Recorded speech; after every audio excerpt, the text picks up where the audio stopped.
Hello and welcome to the 21st episode of PauseCast. It's Thursday, December 1st, 2016. We are in the home stretch of the year. I am Jessica Alouette, and I use she/her pronouns. Welcome. Oh, it's been a grip again. A grip? Is that a Canadian thing? It's been a grip. It's not. It's a McElroy thing that I've picked up. So maybe I'm right. They are Canadian, right? Americans and Canadians officially the same I thought thing. they were Canadian. Confirmed. Oh fuck! Where did I get the idea they were Canadian from? I don't know. I thought they were in Canada. Who am I thinking of? Maybe it's a different podcast. Anyway, sorry. This is PauseCast. It's a McElroy brother fan cast.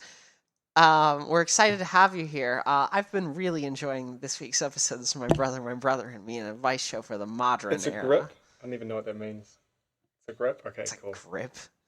It's been a grip. Listen. The McElroy brothers' vocabulary has honestly wormed its way into mine. So, this is the context in which they use it. Yeah, it's been a while since our last recording, and a lot has happened in 2 weeks, as is per the norm. You know what? We got a game that was released after a decade that happened this week. It's even in my house, but I've not played it. You have access to a disc, and the console that can run it, which is awesome. It's going to come in handy at some point, I'm sure. If you don't know what we're talking about, we are talking about Final Fantasy 15, originally announced as Final Fantasy Versus 13 in, I want to say 2007, so it has literally been a decade.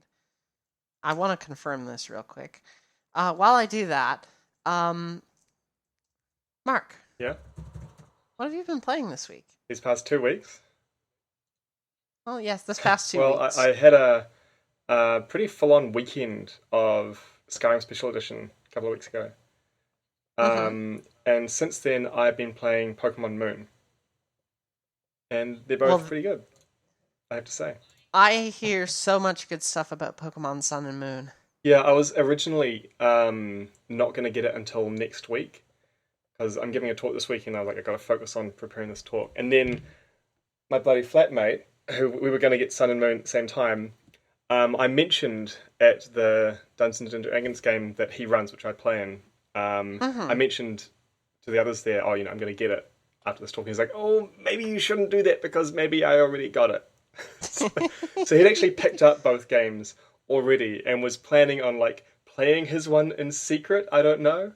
But then, of course, because I'm a child and have no willpower, I gave in and have been playing it in the evenings.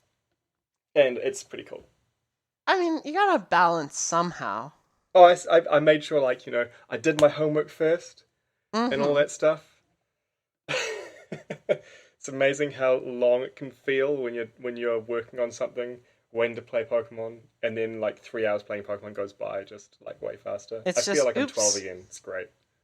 Yeah, the general impression I get of Pokemon Sun Moon is that it's just very good. Yeah, I'm not super far in it yet.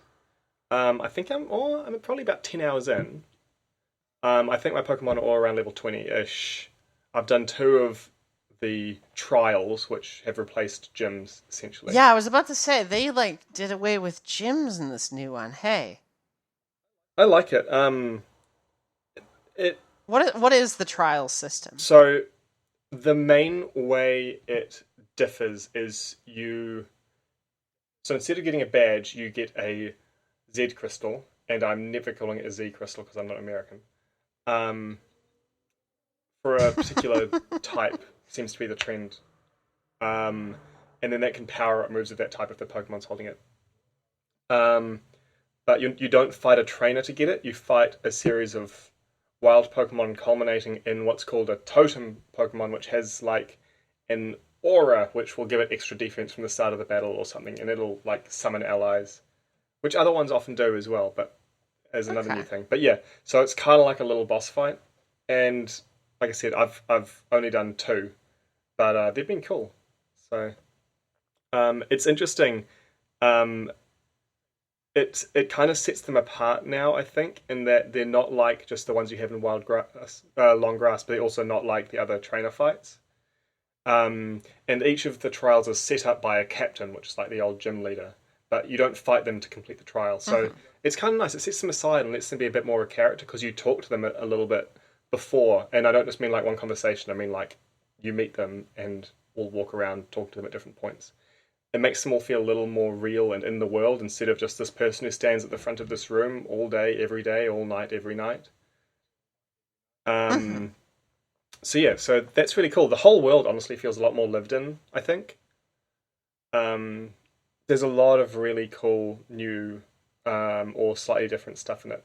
There is one thing that I do miss, and I don't know if it might pop up later. Because as I usually do, I've avoided looking stuff up and just tried to experience the game as I play it. I know that in Mm-hmm. at least one of the previous games, there were like mini games where you could um, beef up what were previously hidden values. I think they're called effort values technically, which like determine how strong your Pokemon gets as it levels up. So it was the Right. case that excuse me, it was previously the case that you could do a mini game to beef these up, and they weren't hidden anymore. I think they've been hidden again. I don't know of any way to manually get them up. So now I think has gone back to depending on which Pokemon you fight, um, Mm-hmm. which like won't have a huge effect honestly on how I play the game. But the fact that I know there's hidden values there does bug me a little bit. I guess it's like a really minor thing. Overall, I'm really enjoying it a lot. Well, that's One weird good. thing, kind of weird. Pokemon Okay. Moon, the time is offset by 12 hours. So if you play it at night, it's daytime in game. Um, so I'm used to Oh, basically it always being night in Pokemon because I play in the evenings. Now it's always daytime, and it's actually kind of nice. So I guess if I play on a weekend, which I won't get to do for a little while since I'm away this weekend, um, then I guess I'd be playing during the daytime. Sorry, during the nighttime. But that's yeah, I haven't been able to fun. now. So that's kind of interesting. The way they've done that. Of course, I could change the time on my 3DS if I really want to, but I hadn't been bothered by it at all. Yeah. But yeah, That's really interesting actually. I am yeah, I love that I love that design choice. Sun is Sun. It hasn't happened to Sun. It's a Moon specific thing. So Sun is still no Yeah. offset. That's fucking cool though. Hmm. Actually, my brother who's got Pokemon Sun, he did change his DS time. He set it forward 3 hours, I think it was, because otherwise the sun was setting in game 3 hours before the sun set in real life because it's summer, and in game the sun sets at like 5 p.m. or something ridiculous. Ah, good times. So, this week as well, or this 2 weeks, I've gotten to play some fun stuff. Yeah, Mm-hmm. I've returned to Dishonored. Dishonored one Yep, the original. because Dishonored two has just come out, right? Yep, and I have a copy of it, but I'm Oh, revisiting the original first. Um, I'm going to be playing some more of Watch Dogs 2. I've been playing a bunch this week, and you know what? what? Hey, it's really good. Yeah. Yeah, So it's really good. so compared with Watch Dogs one, Which we don't speak of in this house. It's a curse. Put $1 in the swear jar. I'm gonna have to put like $5 in it because I'm about to reference Watch Dogs 2 like 5 times. So here we go. I'm gonna get this over with. Watch Dogs 1 was a travesty and a nightmare. They forgot to add fun to that game, which was weird. yeah, I just the main thing I just couldn't get past was the asshole protagonist. I don't Very know. grim. Um, yeah, the game I did have some fun with it, but it was a disappointment overall. The driving was bad. The other stuff wasn't as fun as I'd anticipated it would be, I guess. Yeah. And just yeah, the fact that I was playing as an asshole really turned me off and gave me a hard time getting into it. Mm-hmm.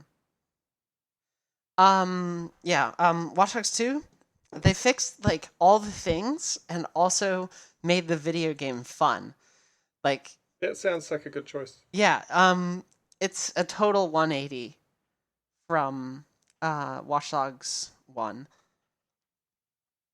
In fact, there's a couple references to events that happened in like Is one of those references the main character from Watch Dogs 1 dying? Because that would be cool. I agree.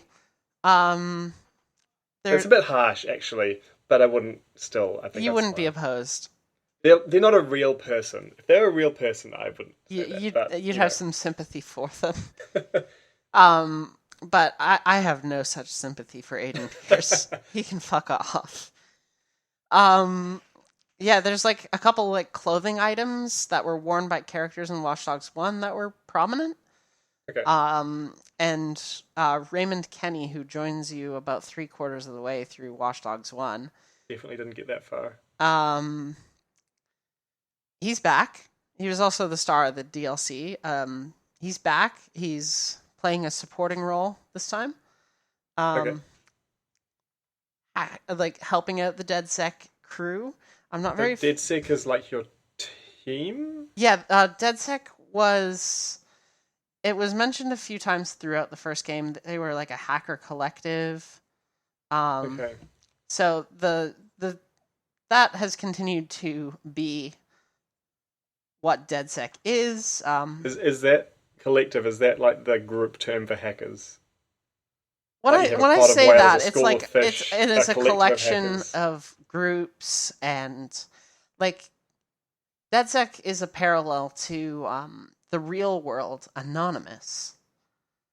Effectively, they are. All right, you can't see the face I'm making. Yeah, I I made can't like a see yuck it. Face. Faces don't work very well for audio formats, No, Mark. they don't. I should remember No. that sometime. Wait, you guys haven't been able to see me the whole time? Missed half the But stuff. seriously, they are like they're a parallel to Anonymous. They're a hacker group who has no real formal structure or rules. They just exist in various groups. Like Anonymous has no leadership. So when people say like Anonymous did this, it's like, well, this part of Anonymous did These this. random These people. randos all here did this thing, and these randos over here did a completely different thing, and their goals may not necessarily be aligned, literally at all. But they all But operate under the banner of they Anonymous. probably all own a Guy Fawkes mask. And probably Probably. run at least one Tor exit node. Um, I don't want to talk too bad about Anonymous. They might hack our show. But yeah, DedSec. I'm sure they're all listening. Yeah, DedSec is back. They are doing some pretty cool stuff. There's a lot of like really fun, really well written moments in Watch Dogs 2, and I'm really enjoying it so far. Nice. So I always can't help really, but think of these modern open world games in comparison with Grand Theft Auto games. Mm-hmm. Is it got a similar sort of satire thing to it? Because they're often kind of like slightly different alternate universes, like same city, different name kind of thing. There's Does it have definitely that going for it? there's definitely an element of satire. Okay. Unlike Grand Theft Auto, it's funny. It's yeah, like no, you're not a fan of Grand Theft Auto's satire. like some of it is fine, I guess. Like Life Invader, haha, it's very funny. It's very it's trying to be a little bit real. And like I get it. It's a little boring, but I get it. But no, in Watch Dogs 2 you have similar kind of stuff. You have like Google is now Noodle. Right. Okay. Just like that sort of stuff. Yeah. Satirizing. Is that just company names, or is it because it's set in what? Was it Chicago? No, the original The is last set in one was Chicago. right. Sorry. And then But this a real one is, city. This is San Francisco, so there's like Okay. a lot of making fun of startup culture and the Internet of Things, and like I'm into that. Hell yeah, I can get behind, especially making fun of the Internet of Things because it's fucking stupid. Yeah, the internet of shit is a horrible thing. The Internet of Shit is a very good Twitter account. Oh, is There, there?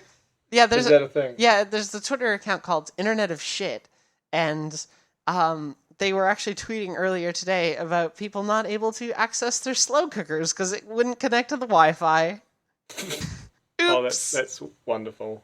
That's so Oops. great. Uh, yeah. Let me see. We couldn't use slow cooker because Wi-Fi down. Every time the thing connects or loses connection, a notification appears on your phone. It's very annoying. Do not buy for the Wi-Fi feature. It doesn't function as it should. Why would you want Wi-Fi? Anyway.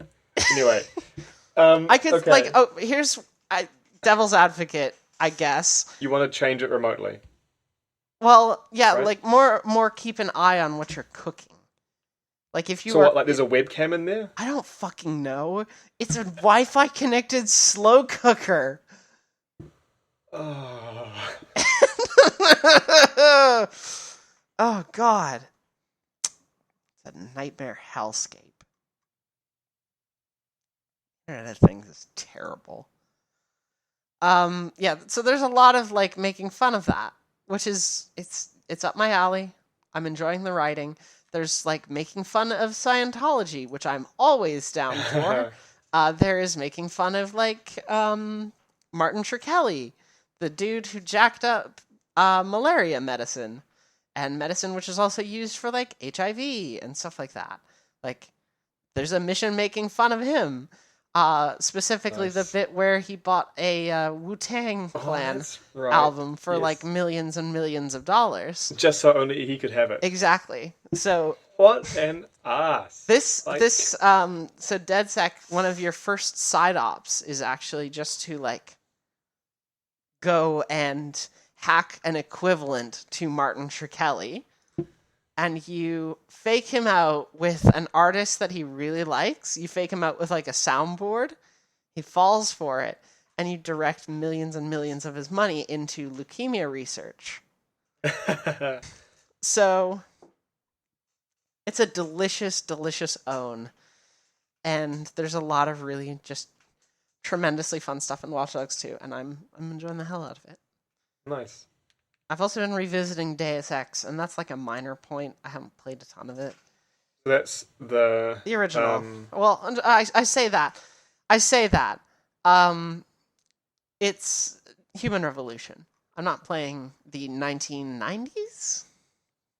I don't know when the original was. I didn't play it. The previous one. You're playing the previous one. Yeah, I'm playing the first previous modern one one. that is not Mankind Divided. I have real trouble with the names of those two. I can never remember which one's first. I don't know. They're very generic subtitles, I guess, for me at least. Yeah. Like they're kind of really in the same vein. I don't know. Makes it hard for me to distinguish between them in my memory. Deus Ex was released in the year 2000. Also, Final Okay. Fantasy Versus 13 was announced in 2006. Sounds right. It's been more than a decade since the game was announced, and it is in our hands. It is downstairs. My flatmate is probably playing it since I'm not in the room, so he It's- can't spoil anything It's for me. extant now. I'm probably gonna like grab it at some point or another. I'm probably going to be playing it next week, but it's the same like preparing for talk thing. The reason why I wasn't supposed to be playing Pokemon, but now I am, so I've got no time to play Final Fantasy 15. Yeah. I'm hearing a lot of really, really great things about like the relationships in that game because it's about four guys. But I'm hearing a lot of really great things about all these guys like relationships with one another. I mean, that's good, but also it's a game about four guys. But It's like kind of I get it. And I totally appreciate that issue, but at the same time I also appreciate that there is a genuine lack of media which is about like really close relationships between guys. yeah. And- It's good to have games that will dismantle toxic masculinity, right? Yep, And and this can that's address very that. much what Final Fantasy 15 is doing, from what Cool. I I hear. like that. I like it a Definitely like that. lot. I like that all of these boys get to have really close relationships with all of each other, and be really into each other, and be there and supportive, and like engage with each other's like talents and encourage everybody. And I really like this. I like this direction for Final Fantasy. Please also do this with girls. Thank you. Just like in general is good, please. Please, but also with girls. Yeah. Thank you sincerely, a lesbian. Um. Also, this week we've talked a little bit on the show before about how games with season passes have the promise in potential of like more than one season, right? Well, so Hitman's been kind of the only example I think we could come up with, right? I have some news actually. Oh yeah. The first game which I have ever seen get a year 2 season pass.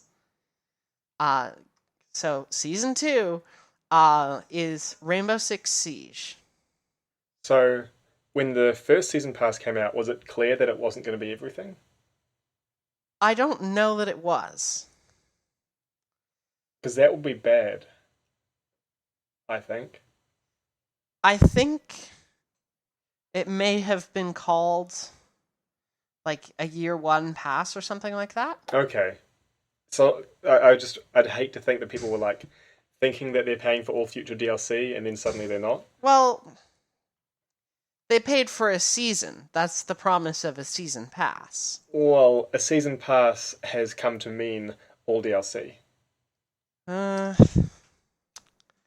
At least that's how I always understand it, unless otherwise specified. yeah.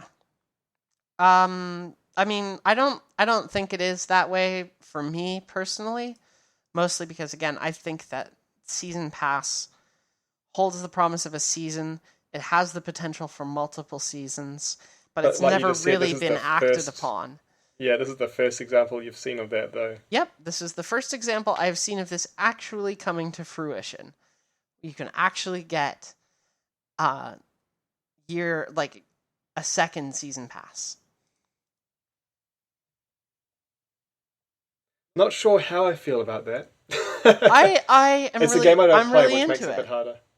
Yeah? Yeah. I don't know, it's when they do that, it starts to feel a little bit like a subscription cost, I guess. I know it's not the same thing, but just I'm never hugely into ongoing costs. I mean, I know it's new content rather than a subscription, like ongoing cost to play the game. That is different. Yeah. But, and everything's unlockable through the in-game stuff anyway. This gives you like instant access. Oh, so it's not even new content. It is new content, but like it's not the way to unlock new content. It's not buying. It's not paying to add the new content to your game. It's paying to unlock it without having to do anything in the game. Yeah, you will just unlock it as it becomes available with this pass. But if you don't buy the pass, you can still unlock it. You just have to do it in game stuff. Ding. Okay, that is a bit weird, I guess. I don't know. Me? I think I don't know. it's a pretty okay model. Is this a multiplayer game? Yes, Rainbow Six Siege is 6 versus 6, I believe. Because that starts to. I mean, I don't know if this is paying for content that will help you play, but that starts to sound a little bit like pay to win. There's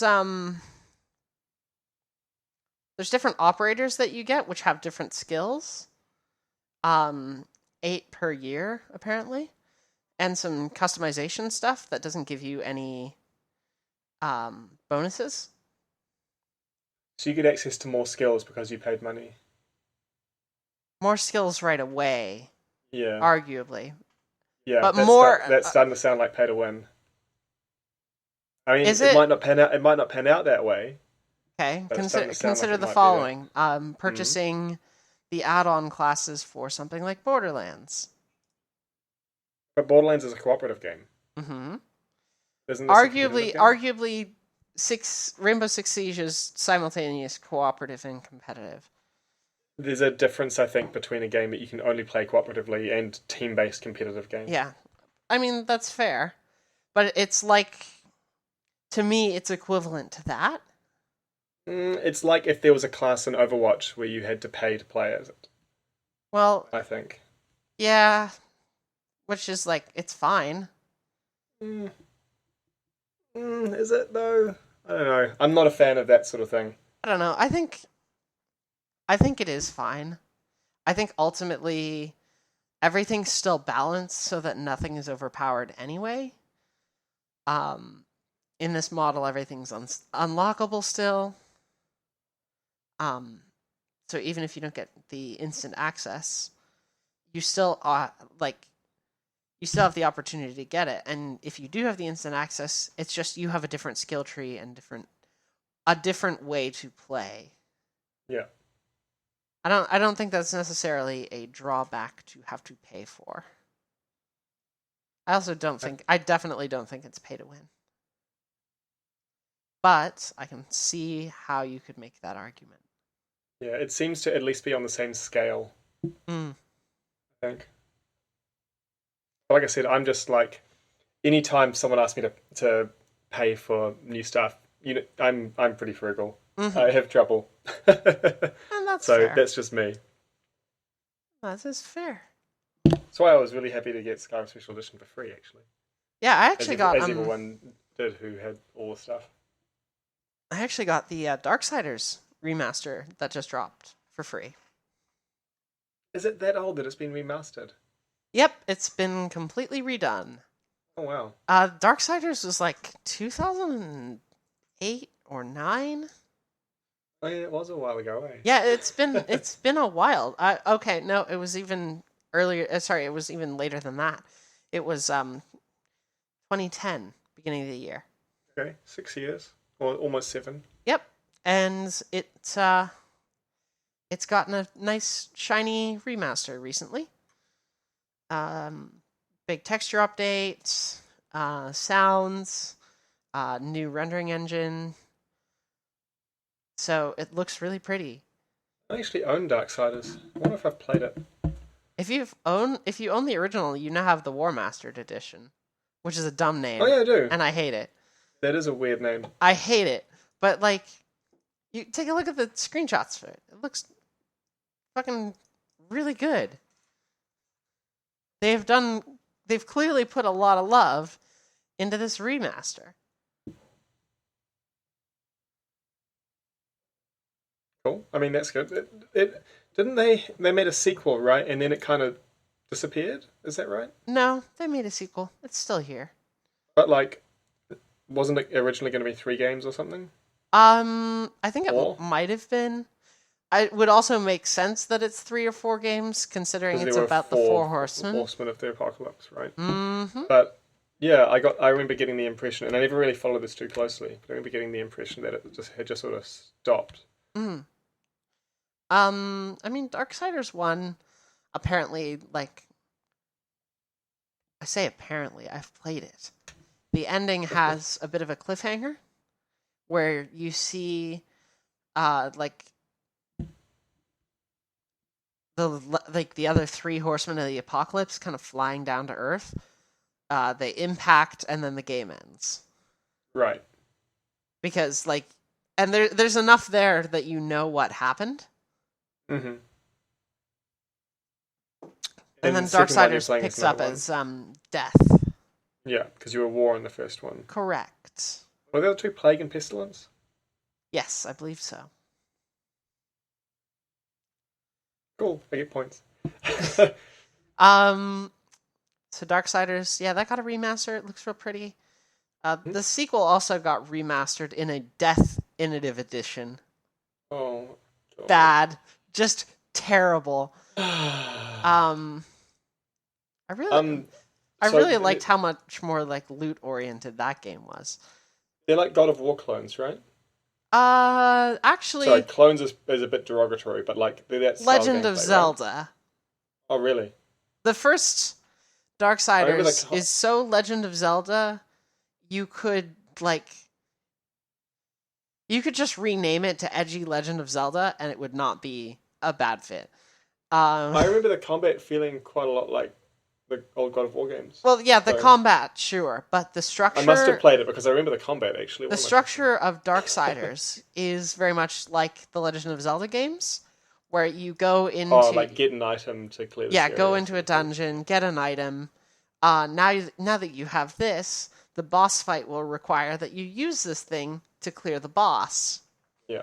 So it's got that Zelda formula, Okay. but then like coats it in biblical lore and really good combat and some like really cool stuff is happening in Darksiders. I would recommend picking it up. It is $4 right now and still will be when I get this episode uploaded. Okay, that's pretty cheap. Yeah. That includes the original too, so if you have a shitty PC that won't run the remastered version, you can. Surely you could just like dial the graphics down in the remaster though. I mean, yeah, sure, but like if you wanted to run it slightly higher or we're having some trouble with it, it comes with the original. Real nice. I would recommend, yeah, picking up Darksiders. So I got some questions this week in a Yeah. change of events. hmm Um, mostly because I've been bad about asking for them. Whoops.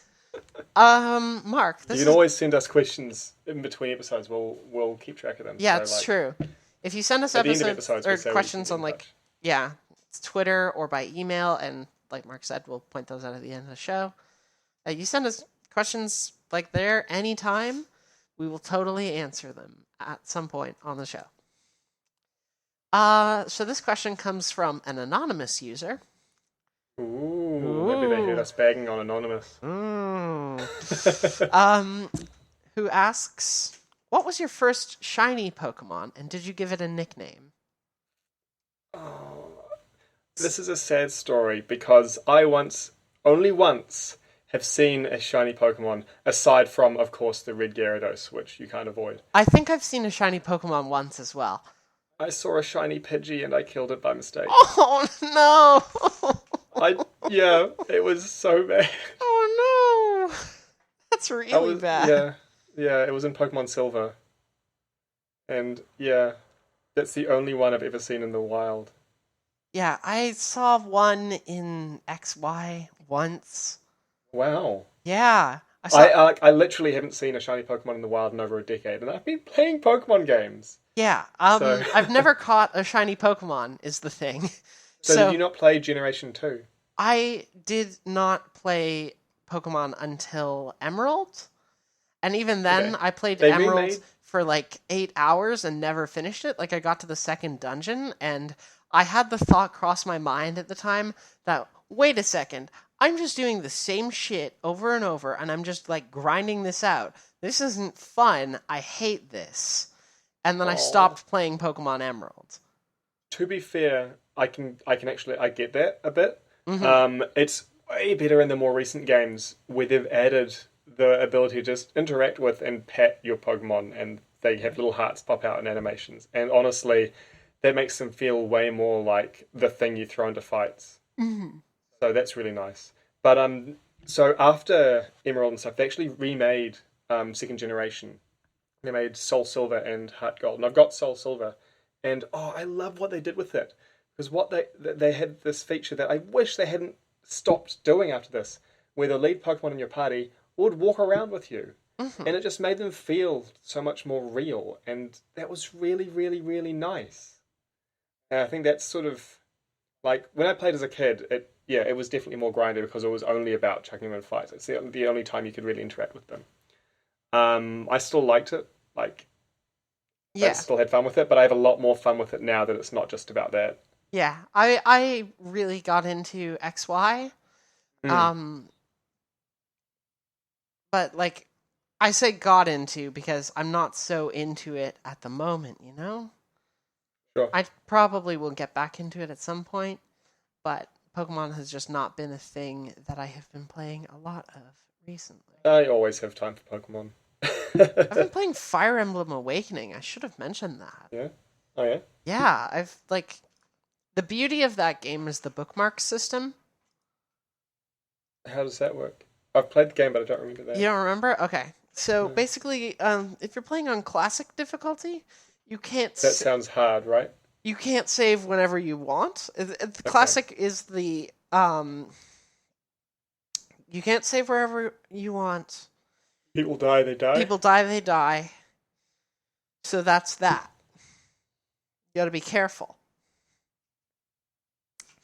So I play on classic because that's kind of how I've always known Fire Emblem. Hmm. But in Awakening, they added this system called Bookmark, which does let you save at any time, but it does act like a bookmark. It just picks you up where you last left off. Isn't that how saves work in games? The save gets deleted after that. Oh, right. Hence the name Bookmark. Okay. So So it's like Iron Man and XCOM kind of thing. yeah, that kind of situation. You can save. Once you open it, it's deleted, and then you can make another bookmark when you're midway through battle. Like it's So like, don't have your game crash ever. yep, basically. I mean, worst comes to worst, you I guess have it's to on chapter reset. That's fine. it's on a console, so it's not as likely to crash as if it were on a PC, I suppose. Yeah, if it was on a PC, like it would be crashing every 10 seconds. Yeah. Because that's how That's when PC you really gaming need it. works. Unfortunately. Can you tell I really don't like PC gaming despite doing most of my gaming on PC? You really don't like it. I really don't. Oh. Like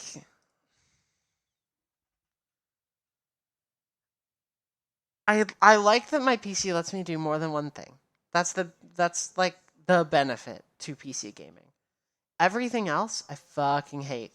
I hate everything about PC gaming. I hate having to configure my graphics settings every single time I boot up a new game. I hate having to deal with Steam.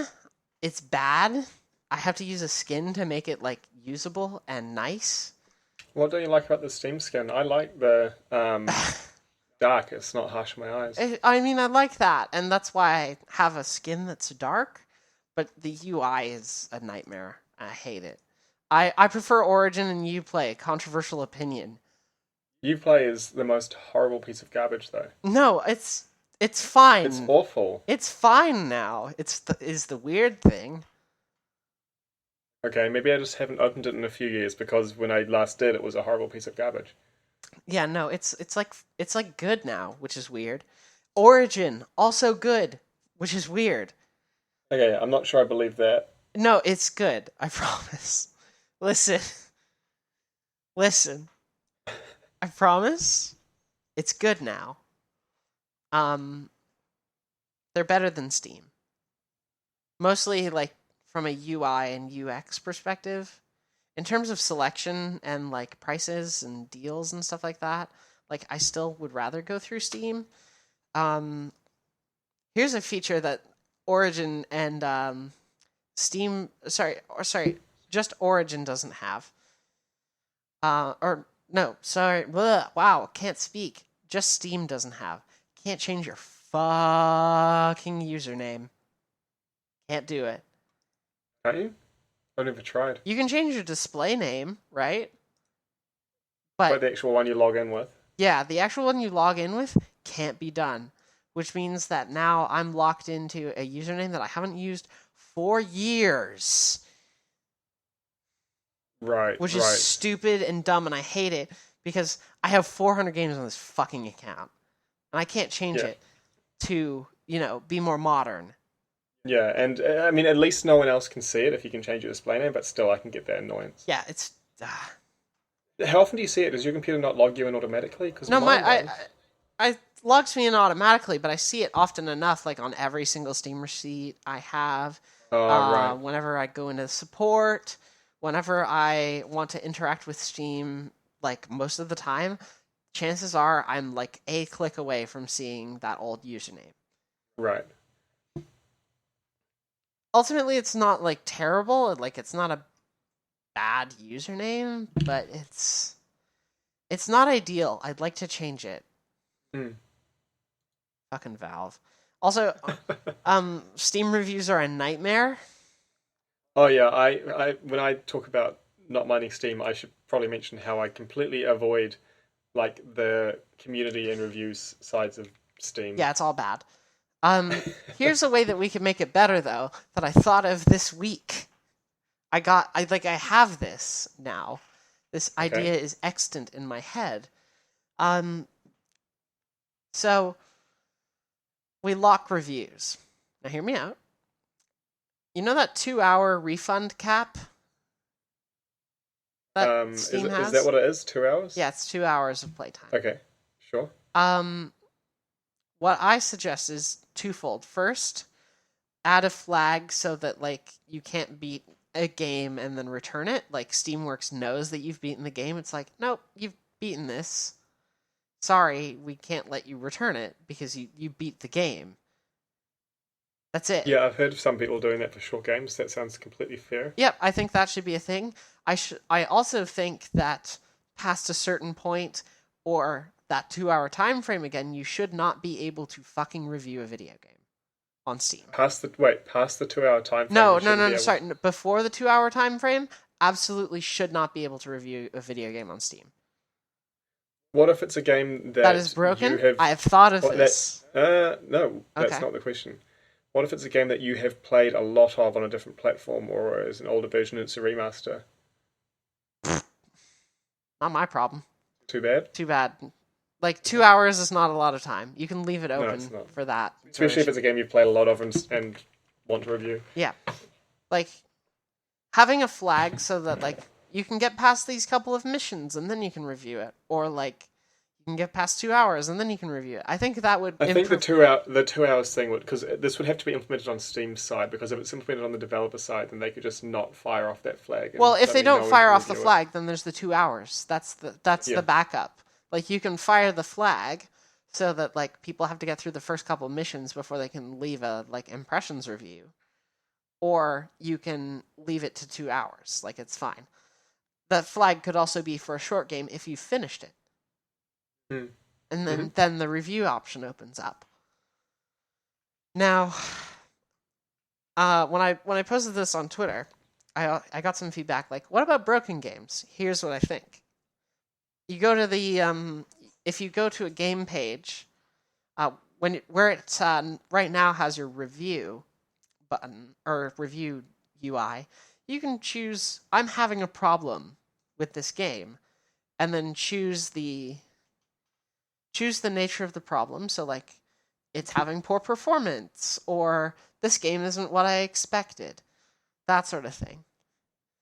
From there, it will take you to the it will give you like a quick link to refund the game if you feel that the performance issues are like not going to be fixed or anything like that. While also asking if it can collect your hardware data. That hardware data can then be sent to the developer and be like, okay, so people are having problems, like they're having this specific problem on this hardware configuration, and a lot of people are having problems with this hardware configuration. Because PC gaming is so varied in terms of the configuration.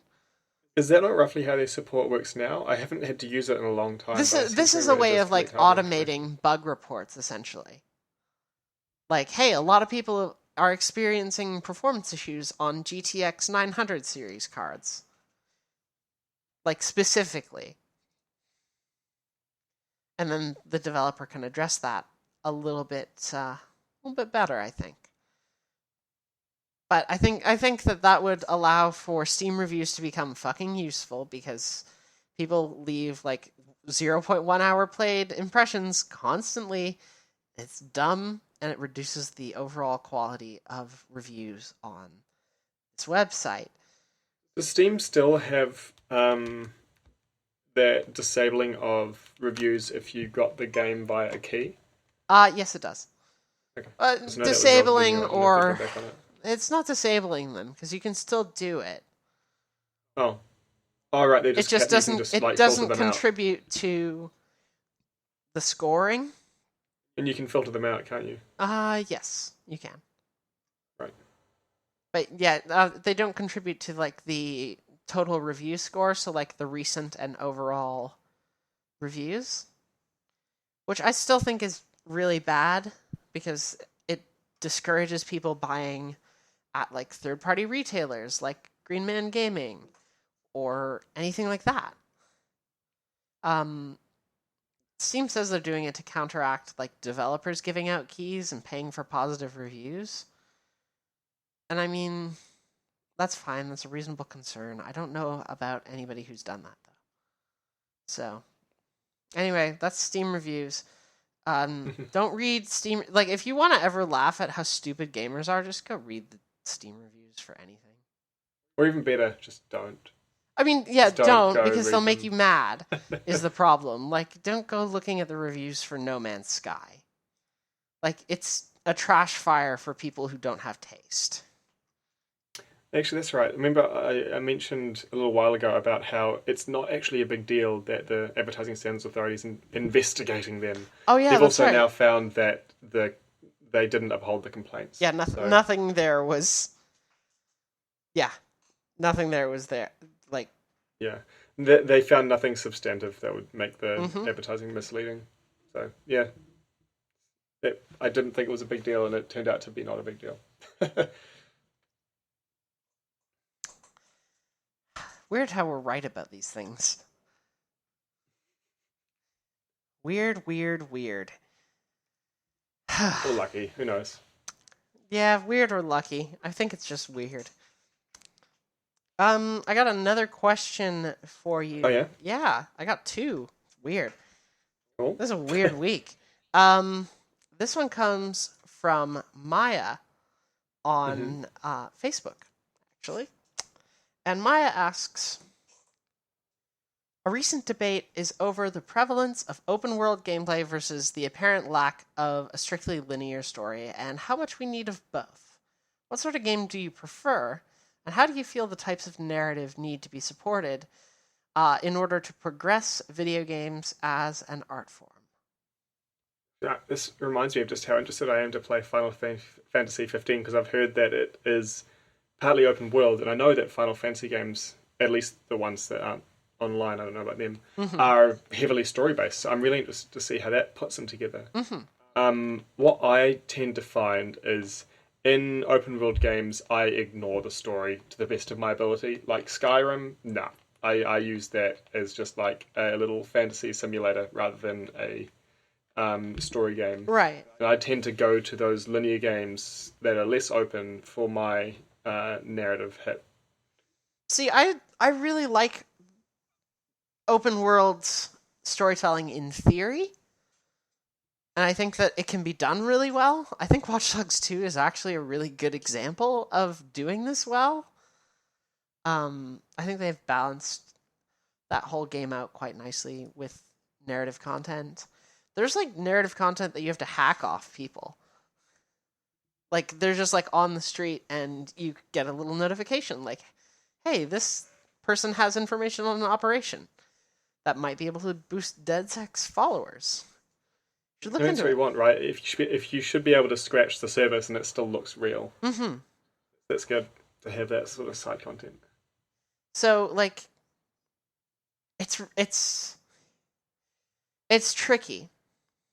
I think there's a distinction to be made between that sort of thing where you're making a world feel real, which is a good thing, but it's not the same as telling a compelling story. You can still, I think you can still do that through making that I don't. world Yeah, feel I don't think real, it. though. I don't think it stops you from doing that, but I think that if you want to tell a compelling story, a lot of the time, it helps to have some restrictions on the player to guide them along the story you want to tell, because it is much harder to tell a compelling story when things can go any of 24 ways or something, rather than this is the story you want to tell.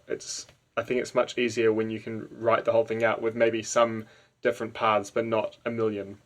Yeah, well, Whereas open world things, I find like, yeah, you can have good stories, but I don't think it comes close to comparing with the games that will set more limits on the player. It's more linear, but it's very story focused. I don't think they can fully really compare. At least I haven't found in the games that I've played that they do. What about The Witcher 3?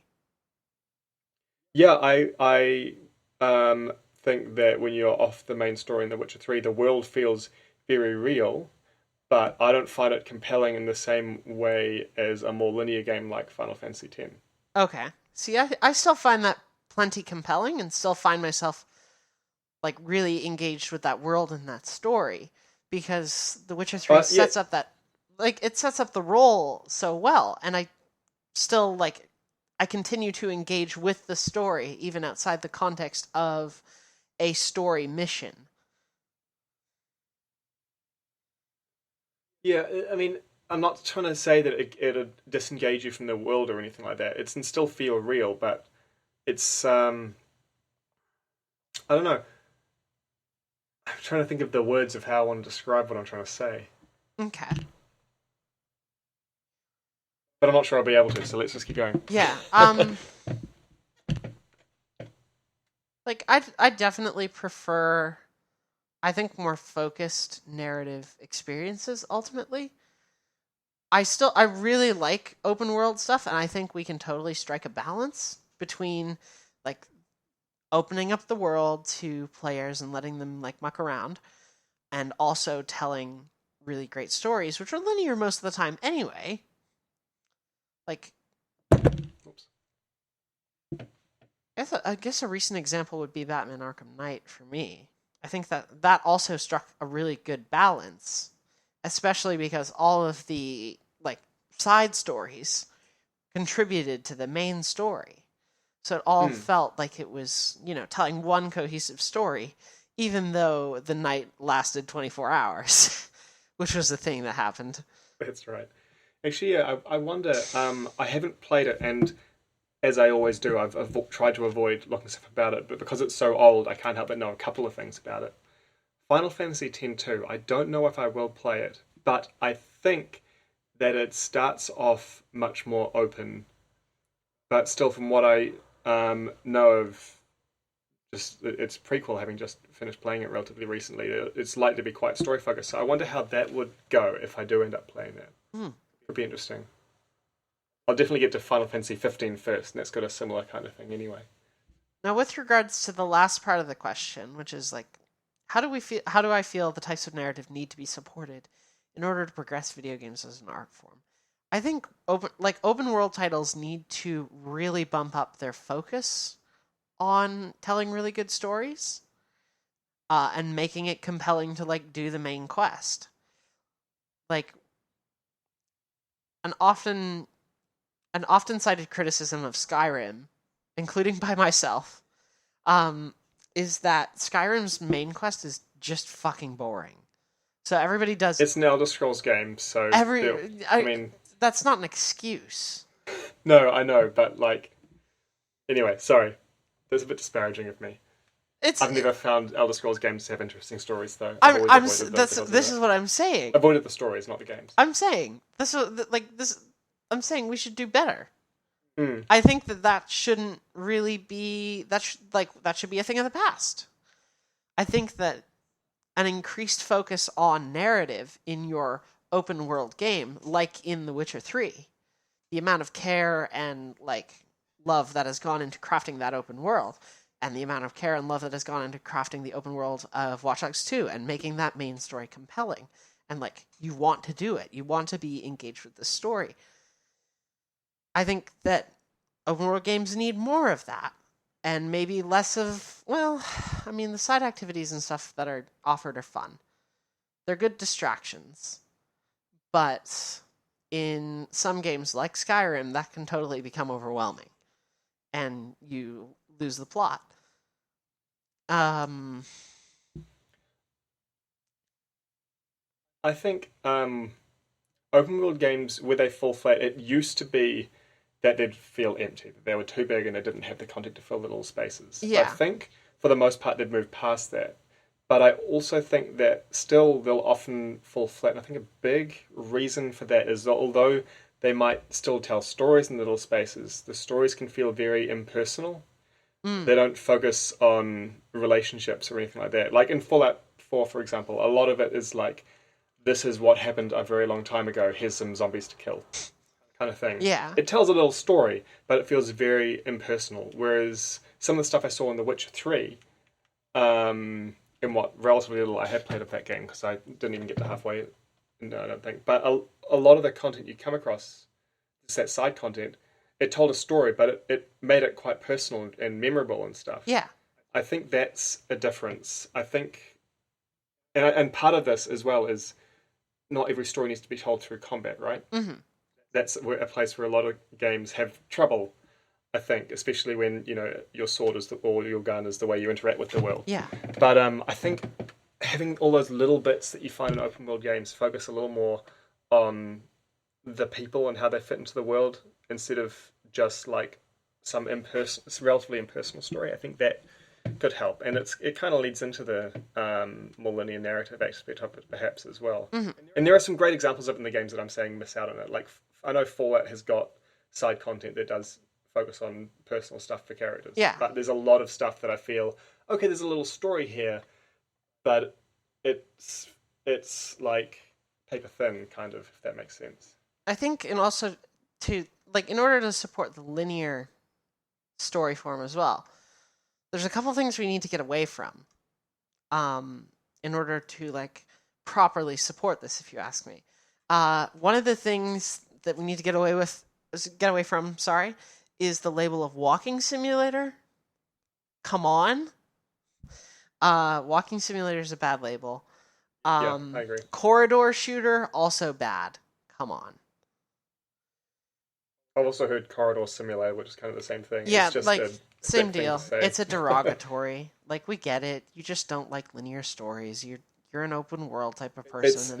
I mean, it's be fine. critical. That's cool, but do it in a constructive way. Yeah, it's not useful of you to be oh, it's just a corridor shooter. This comes back a bit to stuff that we've both said before, which is not every game needs to be for you. Mm-hmm. It Right? definitely If you don't like linear games, okay, cool. Don't play them. I do. I really like linear games. Let me play them. You don't need to buy them. Yeah. It's fine. You don't need to play them. Definitely don't need to get angry about it. Yeah, don't worry about it. Let other people play these games. But I think we need to do away with those labels because I think they do more harm than good, even if developers are embracing the idea of their game being, oh, it's a walking simulator. Come on. That has negative connotations, and we're not getting away from that anytime soon. So, although it is nearly literally how I play Skyrim since I walk around so much. Yeah, I've described it like that before as well. I still think it's an inherently bad label, though. It just sounds boring. Yeah. I don't find it boring when I play these games at all. No. Even when I am walking around in Skyrim, I don't find that boring. And Firewatch certainly isn't boring.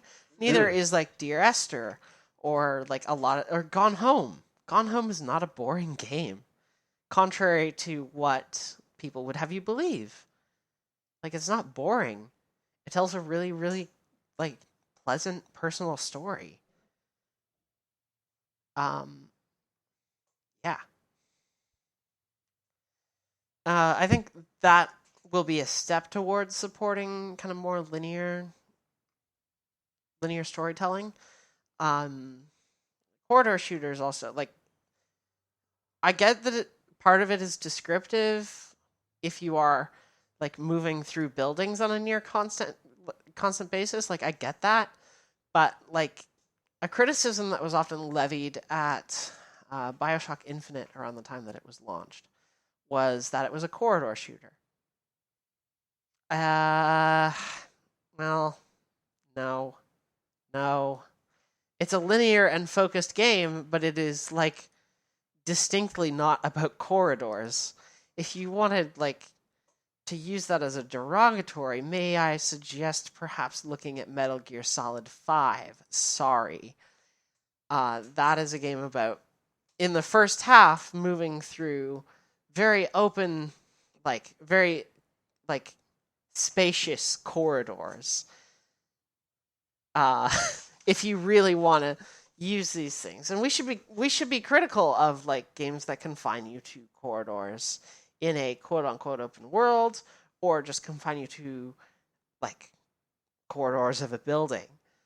But to use that to describe games with a strictly linear story progression doesn't help video games move forward. It just like it's a way of being a dick about a video game having a linear story and you not being a fan of that personally. Yeah, I'm not sure I agree about the Metal Gear Solid 5. You thing, totally moved through corridors for the first half of that game. Afghanistan is all corridors. It's a large area where you can go from like between lots of different places. Through corridors. There are hills in the way, so you have to follow lots of roads, but it's not like one way kind of thing. I don't know. You can move both ways through the corridors, but there's still corridors in that first half of the game. Which is why I enjoyed the Africa map a lot better. It was a lot more like there was hills to go camp out on, and there was stuff happening in the middle that was like interesting. But in the middle of all of Metal Gear Solid 5's first map in Afghanistan, because it's all canyons and like half of the map is inaccessible first and foremost. So like all the space that they were bragging about when in the lead up to the game's launch, like, oh, these maps are huge, like half of Afghanistan is usable. You can't get up into half of that map. And you can't like plan your strategy from up there, which would have been like really, really interesting, and I would have enjoyed that. Instead, you're confined to enemy populated corridors with outposts that refresh every single time that you go past them, it seems. Because you don't actually take outposts permanently. Which, like, Far Cry 2 did a little bit of that, but it wasn't nearly as fucking annoying as Metal Gear Solid 5. And that is... I'd say the opposite. Far Cry 2, like, every intersection would get repopulated as soon as you came in the corner. Like, again, I was saying, like, Far Cry 2 did that as well. Like, it repopulated enemies as soon as you left. So does Metal Gear Solid 5. Both games are guilty of this bad thing. I don't think I'd necessarily call it a bad thing. Maybe in Far Cry 2, I think the respawn time could have been turned up a little bit. But in general, I don't want to end up with an empty world after I've spent a bunch of time in it. Yeah. I felt a little bit like that's how the later Far Cry games would work, when you'd clear an outpost and, oh, you can't do that anymore. Although at least it did unlock different content once you'd done that. Mm-hmm. And I mean, you had the ability to reset them in both games, actually. Yeah, but you had to reset them all at once. Yep. Which is not great. Oh, Just Cause 3 lets you reset them one at a time. Cool. Which I like. I like that. I'm not as huge of a fan of that. Like, if I'm gonna reset the outposts, I would like to do them all at once, which Just Cause 3 did not offer an option for, to my knowledge. Just reset them as you come to them, then. Yeah, like you could reset them as you came to them, or you could reset it and teleport to it instantly, so you could clear it all out again. With that being a game about like big destruction, like that's a blast. You could get one issue I had with Just Cause 2 was how once you blew something up, it stayed blown up forever. Like, okay, that makes some sense, but it's a game about blowing stuff up, so give me stuff to blow up and don't take it away from me. So it's nice to be able to reset it. Yeah. All right. I think that's gonna do it for us this week. Just real quick, a thing that I noticed while we were recording. The best Assassin's Creed game, Assassin's Creed 3, and I say this with 100% sincerity, it is the best game in the series. It is the best the series ever will be. It is free on Uplay starting on December the 7th. So if you've not played that game and you still think Ezio is an interesting man, I suggest playing Assassin's Creed 3. Assassin's Creed... You can climb trees, I guess? You can climb trees. I don't know, I didn't really like Assassin's Creed 3 nearly as much as any of the others I played. Anyway. You can climb trees, and that's good. You need to revisit that game, because that game's story is so much stronger than any other Assassin's Creed to date. I'm including Syndicate in this, which I loved tremendously, but Assassin's Creed 3 is the strongest that story has ever been. Also, Assassin's Creed Revelations is terribly underrated. It's extremely good. Ezio actually gets a personality in that one, Right. which was Is that one Assassin's Creed 2, 3? Yes, With the yes, names. it is Okay. Assassin's Creed 2, 3. Revelations is what it is called. It is the best of the Ezio games, and Ezio actually has a personality in it, which was, again, it was a weird choice for them to be making, considering that Assassin's Creed 2 and Brotherhood, he was a stale piece of bread. Assassin's Creed 4 also starred a stale piece of bread. These are my strong Assassin's Creed opinions. And here's me thinking that Connor had no personality. He does. He absolutely does. We need to talk about this after the show or something. Okay. My memory of that game is that it just shoehorns him into every American historical event, and that was kind of it. There is that and you can aspect climb trees. of it. Sure. That's cool. You can climb trees now. That was good. There totally is that aspect of Connor being crammed into major events in the Revolutionary War. And I get that as a criticism, but I also get that Connor as a character is a hell of a lot better written than he ever gets credit for. There's a lot of stuff in that game about dealing with being parts of two cultures, and what do you do when your family steps up against you? What do you do in that situation? How are your morals doing in that situation? How far are you willing to go to destroy something that you have perceived as ultimate evil? And there's all these themes in Assassin's Creed 3, and I could gush about this game forever. It is my favorite. It's going to be free starting next Wednesday. Play it. It is free. So that's free. You've got it forever. Yeah, free. You've got it forever free. Sounds worth doing. Yeah, it's just on Uplay's PC client. Which again, I promise you, it's good now. They gave it a fresh coat of paint. They recoded a bunch of stuff. It's actually really pleasant to use. Can you play games offline? Yes. Okay, good. Because my last experience with it was that playing games offline didn't really work. And when I finally did get it to work, the game lied about saving progress. Yeah, Assassin's Creed 2 is also bad for that. I think you still have to start that game online. Which is it's terrible. Yeah. Assassin's Creed 3. Play it for free. Definitely, cool. Definitely do it. Holy shit. So you're gonna play it again this week? I don't know if I'm gonna play it again this week because I've got Watch Dogs, I've got Darksiders, I've got Fire Emblem, I've got so many things to play. I'm probably gonna be focusing most of my time on Dishonored, on Deus Ex, and Fire Emblem. Okay. I'm playing everything on PS4, except for Fire Emblem, which doesn't exist on the PS4. Anyway. Ooh, wow. Excuse moi. Mark, what are you going to be playing this week? Definitely more Pokemon, and I'll probably try Final Fantasy 15 as well, but we'll see. Woohoo! Depends on if I can prise my flatmate away from it long enough. Fair enough.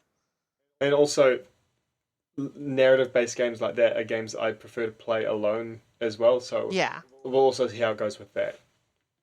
So I don't know. It's possible I might end up waiting to play that until he's gone away for his summer break, because he does that earlier than me. Mm-hmm. But yeah. Okay. Definitely more Pokemon though. Pokemon Sun and Moon. It's very good. The show can be found in a lot of places. You can find our show on Facebook. We're on facebook.com/groups/PauseCast. /PauseCast show. You can join up there. We'll let you in there as long as you're not a robot. We want to boost that up if we can. We're on Twitter at PauseCast Show. Mark, where else can people find us? You can email us at pausecastshow@gmail.com. Speaking of which, real quick, we still have 2 giveaways running, as long as Mark hasn't given away his copy of Moon No, Hunters. I've still got it. Okay. So we have a copy of Moon Hunters and a copy of Dragon's Dogma to give away to anyone who is listening and wants a copy. Moon Hunters you can get by sending us an email with a moon fact, I believe. Or just one thing you like about the moon. Or one thing you like about the moon.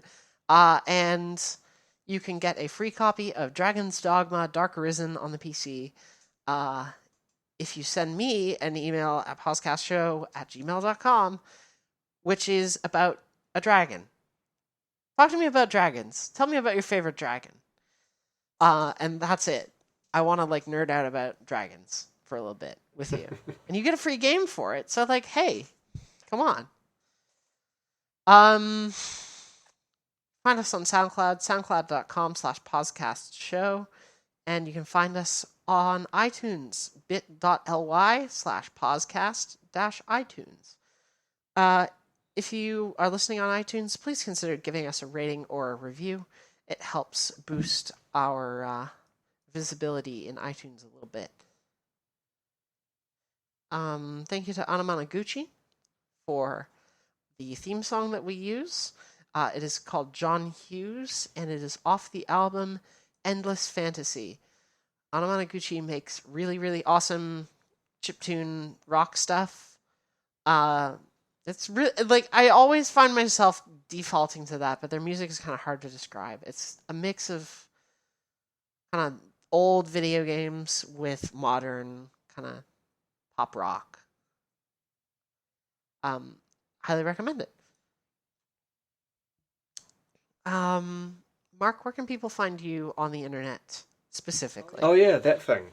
I'm on Twitter at HonestUniverse, and I blog occasionally as well, although not about video games, at honestuniverse.com. And you're also making an appearance to do some speaking.